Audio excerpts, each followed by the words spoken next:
የጌታችንን አምላካችን መድኃኒታችን ኢየሱስ ክርስቶስ ወንጌል ቅዱስ ማቴዎስ እንደጻፈልን የማቴዎስ ወንጌል ምዕራፍ 28 ከቁጥር 1 ቅዳሜ ሌሊትም ለእሑድ አጥቢያ ማርያም መግደላዊት ሁለተኛይቱ ማርያም መቃብሩን ሊያዩ መጡ።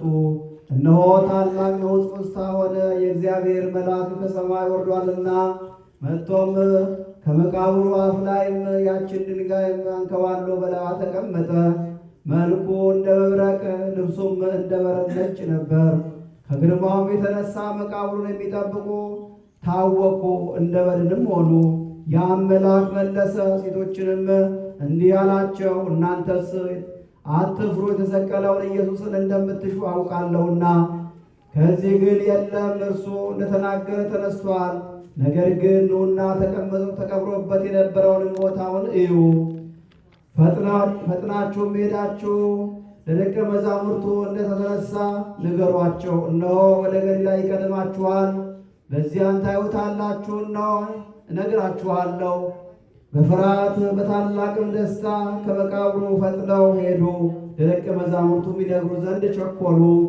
ለደቀ መዛሙርቱም ሊነግሩ ሲሄዱ ጌታ ኢየሱስ በመንገድ ተገለጠላቸውና እንዲህ አላቸው። እነርሱም ቀርበውም እግሩንም ይዘው ሰገዱለት። ከዚያም ቀጥሎ ጌታ ኢየሱስ እንዲህ አላቸው፣ አትፍሩ፣ ሂዱና ወደ ገሊላ እንዲሄድ ለወንድሞቼ ንገሯቸው፣ በዚያ ያዩኛል። እነርሱም ከሄዱ በኋላ ወታደሮች ወደ ከተማ ገብተው የሆነውንም ሁሉ ለካህናት አለቆች ነገሯቸው። ተሰብስበውም ከሽማግሌዎቻቸው ጋር መክረው ለወታደሮችም ብዙ ወርቅ ሰጧቸው። እንዲህም አሏቸው፣ ተኝተን ሳለ ደቀ መዛሙርቱ በሌሊት መጥተው ሰረቁን በሉ። ይህ ነገር በአሕዛብ ገዢ ዘንድ የተሰማ እንደሆነ እኛ እናሳብለዋለን፣ እናንተንም እናድናችኋለን፣ ነገራችሁንም እውነት እናስመስለዋለን፣ እንዳታዝኑም እናደርጋለን።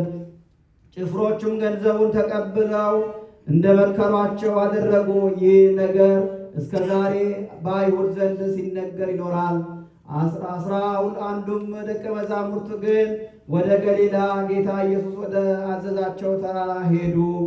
ባዩትም ጊዜ ሰገዱለት፣ እኩሌቶቹ ግን ተጠራጠሩ። ጌታ ኢየሱስም ቀርቦ ሥልጣን ሁሉ በሰማይና በምድር ተሰጠኝ ሲል ተናገራቸው።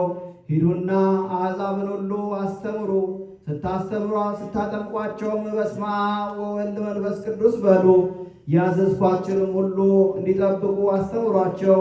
እኔ እስከ ዓለም ፍጻሜ በዘመኑ ሁሉ ከእናንተ ጋር እኖራለሁ። ከ12ቱ ሐዋርያት አንዱ የሐዋርያ ማቴዎስ በምድረ ፍልስጤም በዕብራይስጥ ቋንቋ የጻፈው ወንጌል ተፈጸመ። ሰማይና ምድር ያልፋል፣ ቃሌ ግን አያልፍም አለ ጌታ ለደቀ መዛሙርቱ።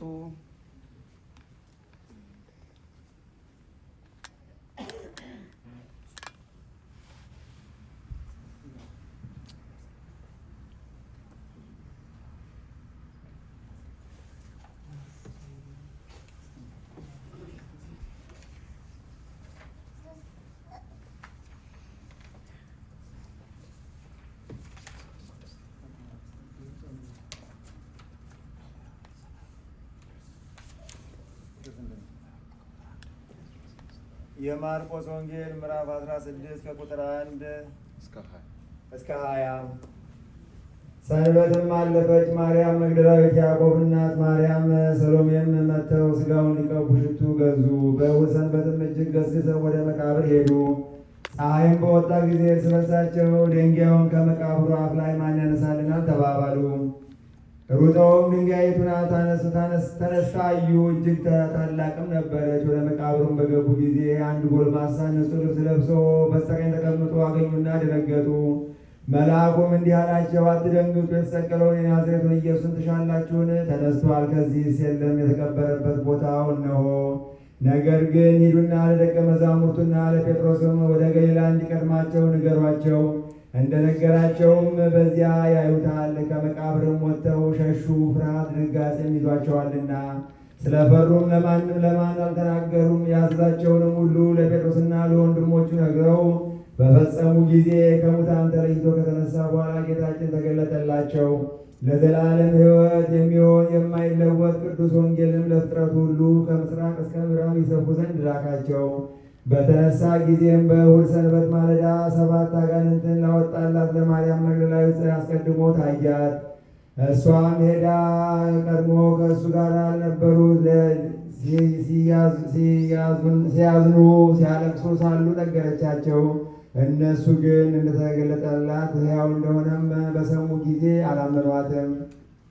ከዚህ በኋላ ከእነሱ ለሁለቱ ወደ ጫካ ሲሄዱ በሌላ አይነት ተገለጠላቸው። እነሱም ደግሞ ሄደው ለባልንጀሮቻቸው ነገሩ። እነሱም ቢሆን አላመኗቸውም። ከዚህ በኋላ ደግሞ 11ዱ ለምግብ ተቀምጠው ሳለ ተገለጠላቸው። ስለ ሃይማኖታቸው ጉድለት ገሰጻቸው። የልባቸውን ጽናት አለማመናቸውን ነቀፈ። ያዩትን እንደተነሳ አላመኗቸውምና እንዲህም አላቸው፣ ወደ ዓለም ሁሉ ሂዱ፣ ለፍጥረትም ሁሉ ወንጌልን ስበኩ። ያመነ የተጠመቀ ይድናል፣ ያላመነ ያልተጠመቀ ግን ይፈረድበታል። ይህች ምልክት በስሜ የሚያምኑትን ትከተላቸዋለች። በስሜ አጋንንትን ያወጣሉ፣ በሌላ ቋንቋም አዳዲስ ነገር ይናገራሉ። የምድር አራዊትን በእጃቸው ይይዛሉ፣ የሚጎዳቸውም ነገር የለም። የሚገድል መርዝ ቢበሉ ቢጠጡም የሚነካቸው የለም። በድውያን ላይም እጃቸውን ይጭናሉ፣ ይዳስሳሉ፣ ድውያንም ይፈወሳሉ።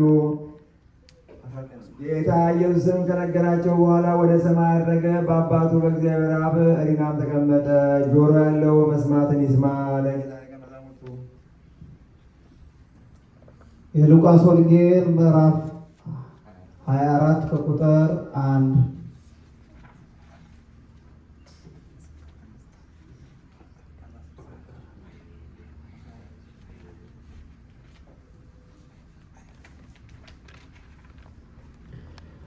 በእሑድም ሰንበትም መጥታ በጠዋትም ማልዳ ገስግሳ ወደ መቃብሩ ሄደው ያንን ያዘጋጁትንም ሽቶ ወሰዱ።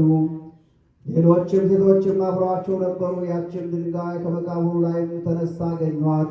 ወደ መቃብሩም ገቡ፣ ግን የጌታ ኢየሱስን ሥጋ አላገኙም። ስለዚህም ነገር የሚሉት አጥተው ሲያመነቱ 2 ሰዎችም ከፊታቸው ቆመው ታዩአቸው። ልብሳቸውም ያብረቀርቅ ነበር።